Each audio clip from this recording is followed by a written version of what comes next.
Welcome to new TV Telugu. ప్రధాని నరేంద్ర మోదీపై మరో బయోపిక్ రానుంది. 4 ఏళ్ల క్రితం మోదీపై వచ్చిన బయోపిక్ ఆశించిన రీతిలో ప్రేక్షకులను ఆకట్టుకోలేకపోయింది. ఇలాంటి సందర్భంలో తాజాగా నరేంద్ర మోదీపై సౌత్లో బయోపిక్ తీసేందుకు రంగం సిద్ధం చేస్తున్నట్లు సమాచారం. ఇటీవల సినీ పరిశ్రమలో బయోపిక్ చాలా ట్రెండింగ్గా ఉంది. స్వతంత్ర పోరాట యోధులు, నాయకులు, క్రీడాకారుల జీవితాలను బయోపిక్గా తీస్తుంటే ప్రేక్షకులు కూడా చూడటానికి ఎంతో ఆసక్తిగా ఎదురుచూస్తున్నారు.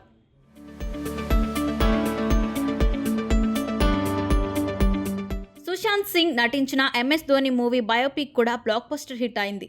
అలానే మన దేశ ప్రధాని నరేంద్ర మోదీపై 2019లో ఒక సినిమా వచ్చింది. PM నరేంద్ర మోడీ పేరుతో తెరకెక్కిన ఈ మూవీని హిందీలో తీశారు. ఒమాంగ్ కుమార్ డైరెక్షన్లో వచ్చిన ఈ సినిమా ప్రేక్షకులను అంతగా ఆకట్టుకోలేకపోయింది.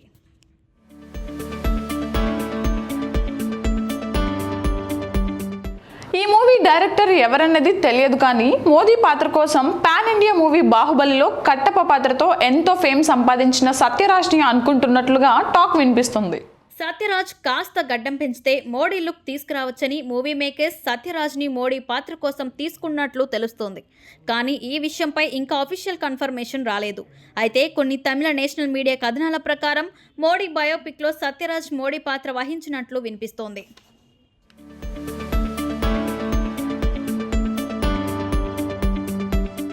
తెలుగు తమిళ ప్రేక్షకులకు ఎంతో దగ్గరైన సత్యరాజ్ అయితే ఈ బయోపిక్లో మోడీ పాత్రకు న్యాయం చేస్తారని మూవీ మేకర్స్ అంచనా వేస్తున్నారు. ఎందుకంటే 2019లో వచ్చిన PM నరేంద్ర మోడీ అంతంత మాత్రంగానే ఉంది.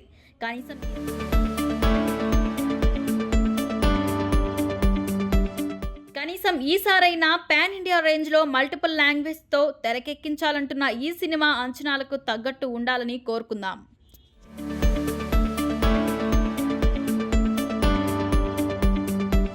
అసలు ఈ మూవీ ప్రొడ్యూసర్ ఎవరు, డైరెక్టర్ ఎవరు, మోదీ జీవితం ఎప్పటి నుండి ఎప్పటి వరకు చూపిస్తారు? మరిన్ని వివరాల కోసం ఇంకొద్ది రోజులు వేచి చూడాల్సి ఉంది.